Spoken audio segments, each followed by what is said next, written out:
I'm asking, what did he save us to? We all seem to grasp that Jesus saved us from, but what did he save us to?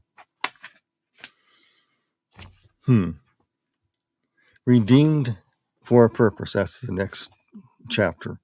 That first chapter is totally unfinished. And maybe I'll finish it in my third book. So I'm not going to read everything because if you could see all the mess, it's all messed up. Okay. And I quote from the King James, because King James back in the day was the only thing you had that I had. And that's what I based all my studies off of: Greek, Hebrew studies, everything, all that stuff at that time.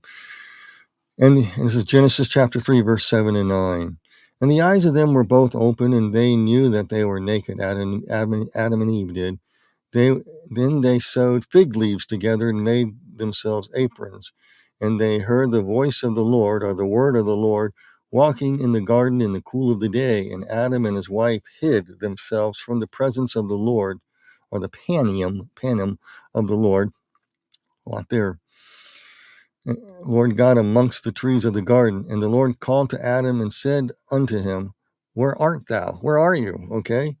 Throughout God's inspired word, a bold proclamation is made. It is God's call to a lost and dying human race. That call is always the same. Where are you?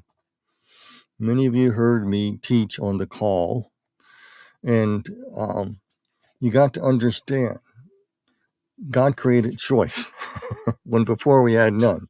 In order to be absolutely just, God had to create choice. Okay. He gave choice for us to exercise dominion, how we see fit, to be a reflection of his character traits. So the fruit of the Spirit is what I'm referring to: of love, joy, peace. That's how we're to govern our world, our families, all that. He created a choice to see what we would name the animals. That's what he did to Adam. So you got evidence there. And you had a choice. The choice is always there because God tests the righteous. He tests things. He tries because based on his foreknowledge, he knows he is absolutely just and true to himself. He can't deny himself. You heard me say this many times before. God can't deny himself one iota. He's absolutely just, absolutely righteous, holy. He's absolutely loving and kind and merciful, yet he will not, the guilty are going to be held to account.